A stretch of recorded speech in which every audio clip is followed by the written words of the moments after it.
it's that time of year. I may have repeated that. Anyway, it is. We are arriving at the end of 2021, where we should all take a moment and reflect on all we have accomplished this past year and what have we learned, especially in year 2 of COVID-19. So here at Coffee Time, we are going to do just that. Join us as we look back at 2021. Hello, everybody, and welcome back to Coffee Time with Masterminds. My name is Pieta Blakely, and I'm the founder and principal of Blakely Consulting. Welcome to Coffee Time with Masterminds. I am Cynthia Rojas, founder and principal of To Your Growth. Welcome to Coffee Time with Masterminds. I'm Rebecca Tuttle, founder and principal of Grant Right Now and Grant Writing for Good. I love that jingle. You all know that I say it every week. It doesn't get old.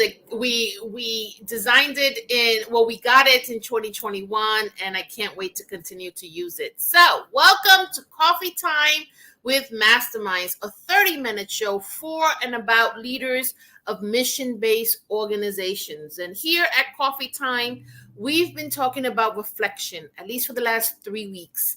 And it's important to mention that reflection is a critical tool for leaders as they think about what this past year has been. Leaders should be taking inventory of how they have led their staff, of their behaviors, and also of the leadership styles that they have exhibited. And then use those reflections and think about outcomes and the depth of your relationships, especially with your staff. So last week we talked about reflecting with an organization. And we advise that you bring all your staff together and talk about lessons learned and what you've done. So we're going to do that in Coffee Time with Masterminds. Let's bring on Pieta Blakely, my co-host. How are you, Pieta? Good. How are you? I'm good. So we're going to reflect what we've been asking leaders to do. And we're going to mock what we are asking leaders to do. And that is reflect on our past year at Coffee Time. Mm-hmm. Yeah? Yeah. What a year, right? Huh? What a year it's been. It has. I mean, one of the great surprises is that COVID did not go away. And so we talked about that last week. And so that led to a continuation of having to innovate and adapt and really reframe how we think about work. But we're not going to start there. I think we want to start with the topic that we brought on early in the year, in that what is the role of mission-based organizations in the time of crisis? Mm-hmm. What do you think, Pieta? Oh, well, I think in every time mission-based organizations address failures of infrastructure, right? Fill gaps left by the economy or the government, right? They fill in these needs in ways that are not market-driven, which means the fundamental difference, the way I see it, is if you are creating a service that you're going to sell for profit, you're allowed to pick your market. And part of how you define a market is their ability to pay for the service, right? Mission-based organizations don't do that. They pick their market based on need, right? So that's what they're doing all the time. And some of these organizations would say it's always a time of crisis, right? Like this is what we do. It's what they do. Yes. Crisis, right? Well, in the last 2 years, particularly in the United States, where we're used to relatively low levels of crisis, I think we saw mission-based organizations doing a couple of things. So one is there was more need and they had to stretch to meet greater need, right? Because we saw significant failures of the economy and of the existing infrastructure, right? And then there was another thing that was new for them, which was new in some ways, in some respects, which was not adding to the harm.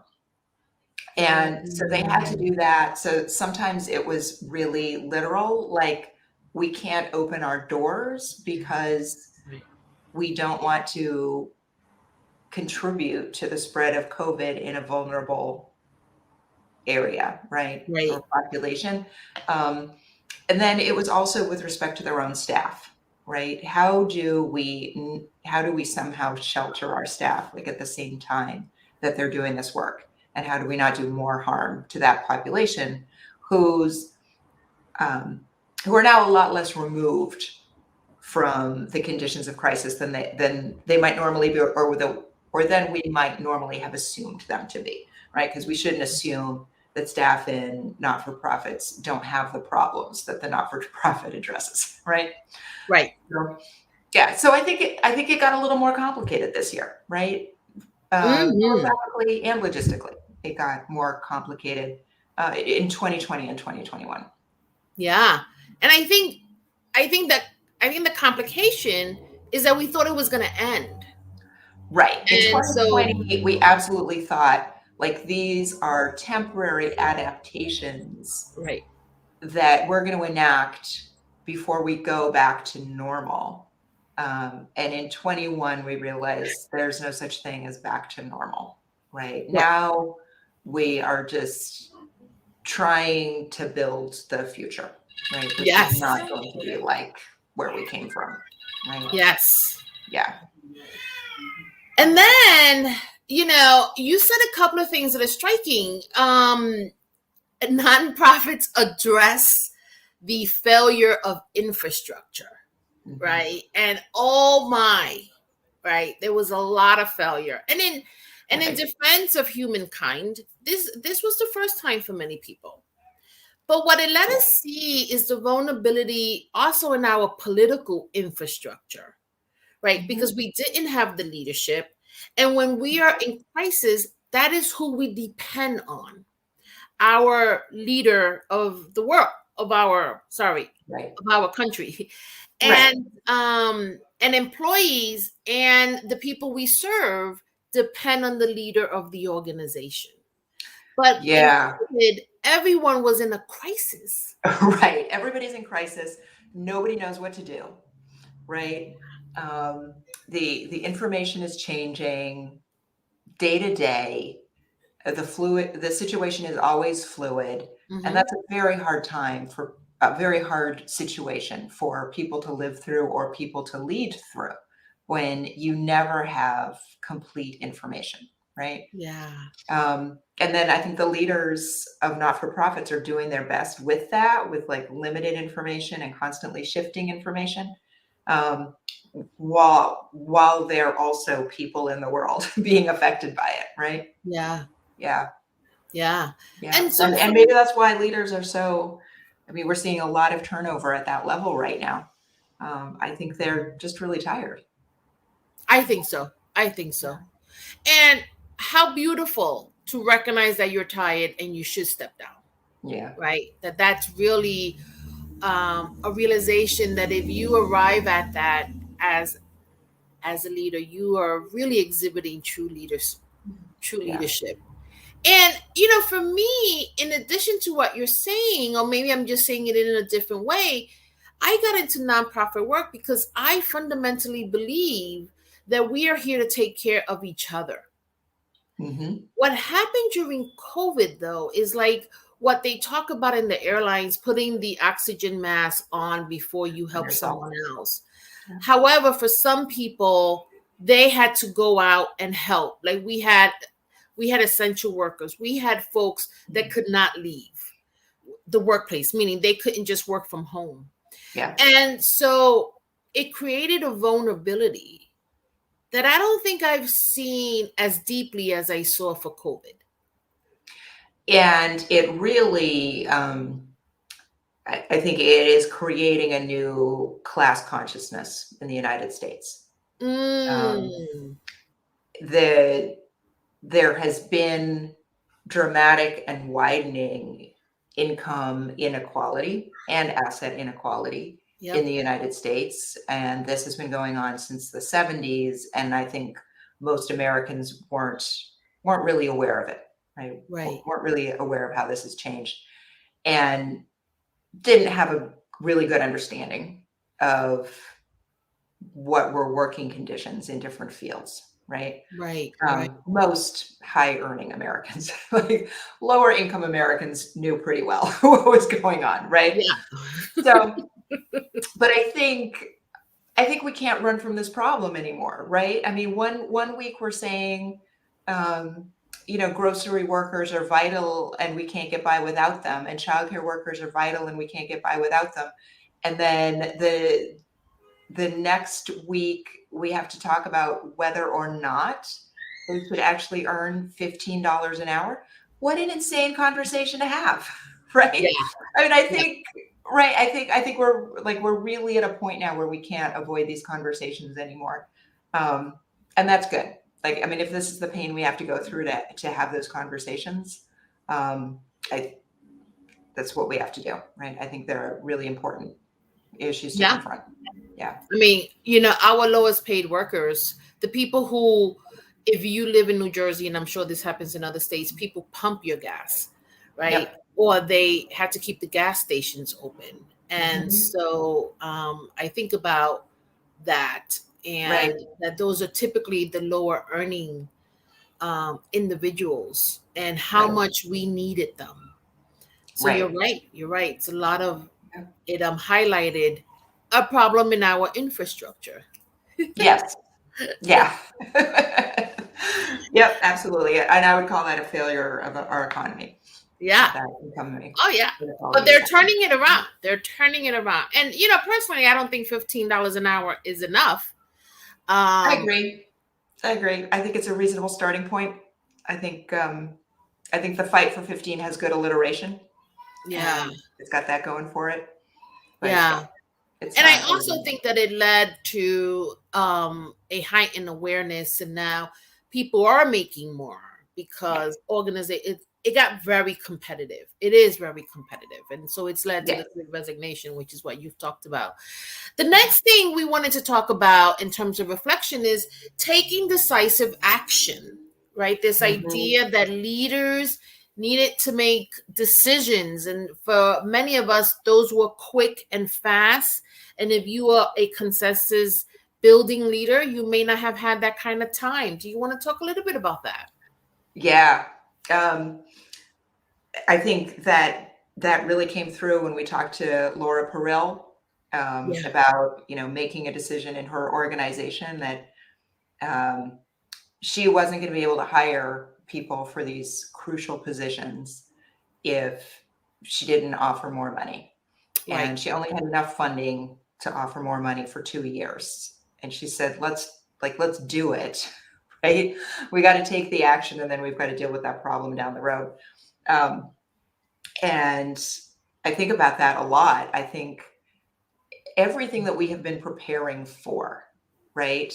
Every disaster, this is it. Like, now is the time, right? I love that. Right? So you got to do it. You're going to have to make a decision. It is not going to be perfect. It's going to be the best decision that you can right now with the information that you have right now. Right? Yes. But you got to take action. Yes. Yes. Yeah. And I know a lot of leaders in the nonprofit sector, and I'm sure there's some in the private sector. Again, consensus builders, they like to bring people to the table. They enjoy the diversity of different voices. They like the thinking process and brainstorming. But for many, they had to pivot their leadership style. And I think you can do that. I think you can bring voices to the table, and I think you can involve people in the decision, but you can also structure the decision and be clear that, like, there's going to be a process, but also we have to decide today. Right. And this is the time for leaders to say, like, the buck stops with me. Like, yes, we can talk about it. And, yes, we're going to gather all of these, all of this feedback and all of this input. But at 5:00 today, I am going to make a decision. Right. Yeah. And that's my responsibility as the person in charge here. Right. And, as long as people are clear about what the decision-making process is, it's okay for everything not to be consensus. right? As long as Right. they know at the beginning of the process what's going to happen. Because I agree, like buy-in is important. Yes, right? yes. We don't want to move away from that. Yeah. But there has to be clarity And about the process. Yeah. and there's also, I've done a lot of research on adaptable leaders and what that means in time of acute, crisis. And we've been looking at COVID-19 differently than other crises. And, another role of the leader is to allow others rise to their own leadership. Right. So what happens is that there are some people who do really well in this sort of environment. And that may not be your COO. It may not be your VP of operations. No, right? it's It probably might, not. I mean, those right. people are good at operationalizing. Right. And Right. audit. Right. Exactly. Like creating procedures, running a process, right? Building things over long periods of time. Like this is not going to play to their strengths. Right. Yeah. But that middle manager, right, who comes into a room or comes into a department and sees all the problems and then can fix it, she or he are fixers, that might be the person who rises to their leadership. And so leaders who allow that space and that openness for organizations, they use the term self-organize. People self-organize during during acute crises, right? And they choose their roles. And so that's better than a leader saying, Peter, you're going to take care of this, and Cynthia, you're going to take care of this. Now, again, I don't want to take away from the fact that in healthcare sectors that might be really important, and I'm sure in the military that direction is really important. But in organizations, really allowing people to self-organize and allow their organic skills to lead could be the difference of surviving and not.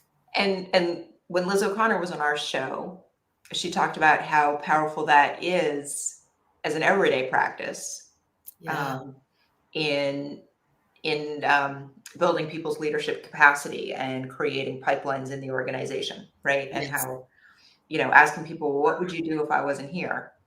Not only lets people grow and lets people like exercise their leadership muscles, but has usually resulted in an idea that she hadn't thought of, right?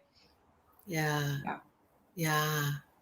So I like this taking decisive action. I know just from being in the healthcare field, there have been a lot of conversations about telemedicine. And there are some places that, started doing it before COVID. And there was some organization that was still talking about it. And then COVID came. And the crisis was no longer, how are we going to have telemedicine? The crisis was, we need to take care of people. Right. And then telemedicine all of a sudden just made all the sense in the world. But prior to COVID, there were many, many questions about how we would regulate that. Right. These healthcare professionals. The technology was always there. Yeah. The regulations were keeping us from doing it. Yeah. Yes. We got in our own way. Yeah. Right. And then, look at the access, right? Once you start doing it and you're like, look, now we're not making people with disabilities like come in to see their healthcare provider, right? Yeah. Every time they need their prescription rewritten. Why didn't we think of this before? Right? This is so much better, right? Same with the workplace. We had this silly requirement that people had to like leave their houses, drive their cars, go to offices to do things, right? Which was creating unnecessary barriers for people with mobility limitations, with childcare responsibilities, with elder care responsibilities, right? People who didn't have cars, right? All of these people were being excluded. And it turns out like for no good reason, right? Right. Yes. Yes. So, and then we spent a lot of time talking about adaptation and innovation. And so there are, if you read articles about these two topics, sometimes there are people who use the terms interchangeably, but there are also people who have worked really hard at understanding the nuances there. And so the best definitions I like is that adaptation is about incremental changes, and they're usually about improvements, where innovation is where you pivot, right? And so there have been a lot of things done in the nonprofit sector that we can argue to the day is long. Well, is that adaptation or is that innovation? But instead of arguing that point, we can talk about the organizations that we met that actually did a great job at pivoting, right? And really innovating how they do this work differently. Yeah. And so that's been interesting. Human services has usually, I think historically, I don't want to sound so definitive, but mostly been a face-to-face interaction, right? You need services, you go to someone's agency, you go to a caseworker, you go to a social worker. It's mostly been face-to-face. And for this sector to now have to think really, really quickly, can you conduct case management and can you have that therapeutic alliance through Zoom, right? And then what happens to the individuals who don't have access?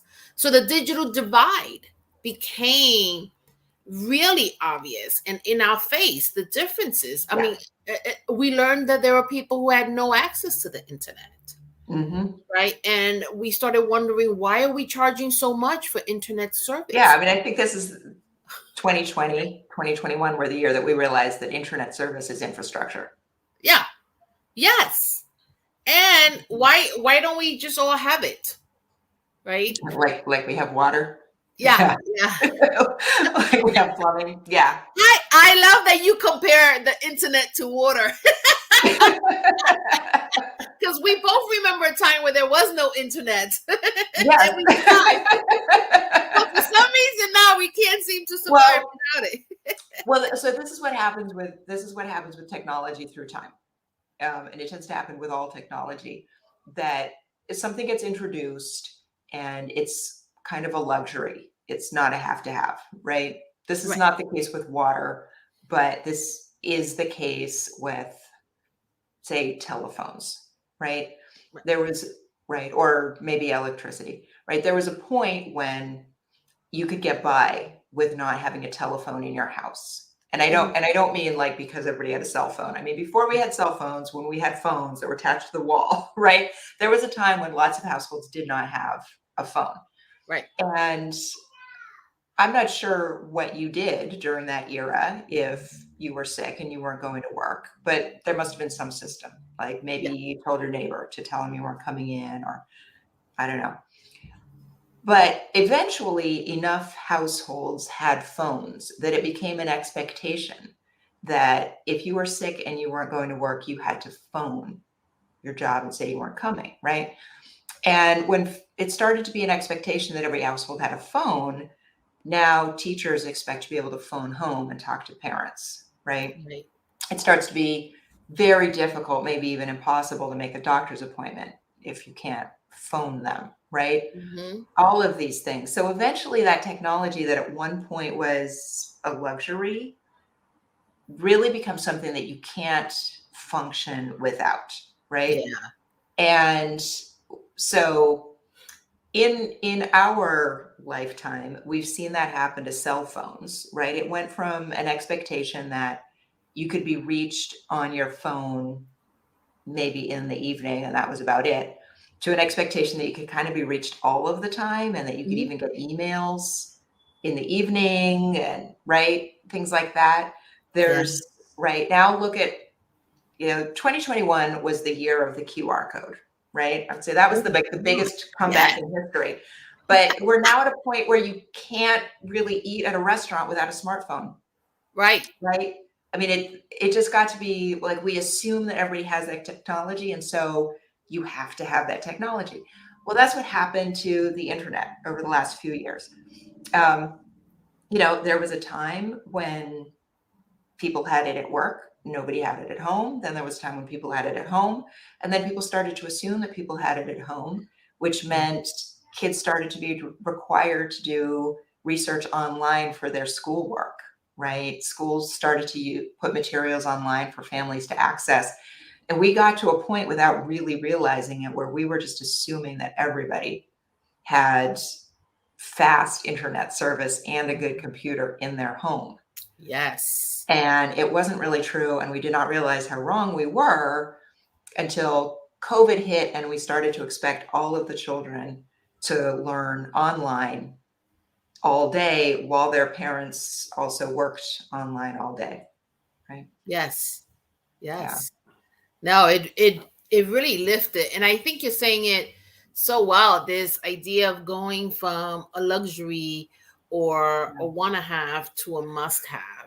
Right. And then learning. So we went through that and then realized, wait a minute, there are people who do not have. Wait, it's not true. Right? Yeah.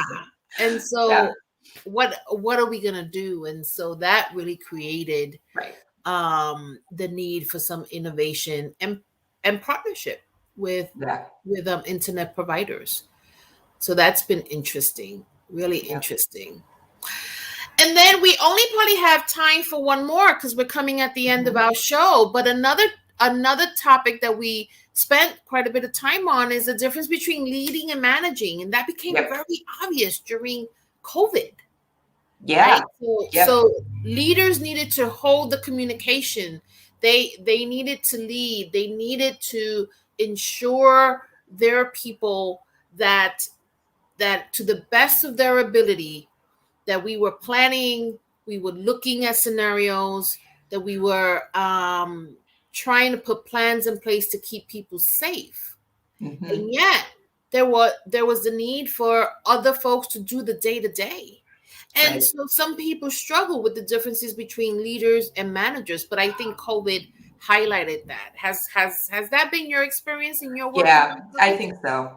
Yeah, I think so. I think that the need for somebody to keep their eye on the long-term plan has never been more evident than it has been recently when the plan keeps shifting, right? And people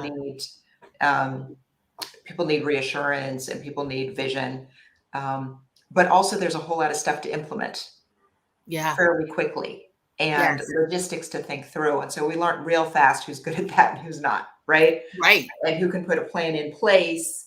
We heard such great practical examples. For example, when we were thinking about reopening the office and Cornell reminded us, you have to actually walk through,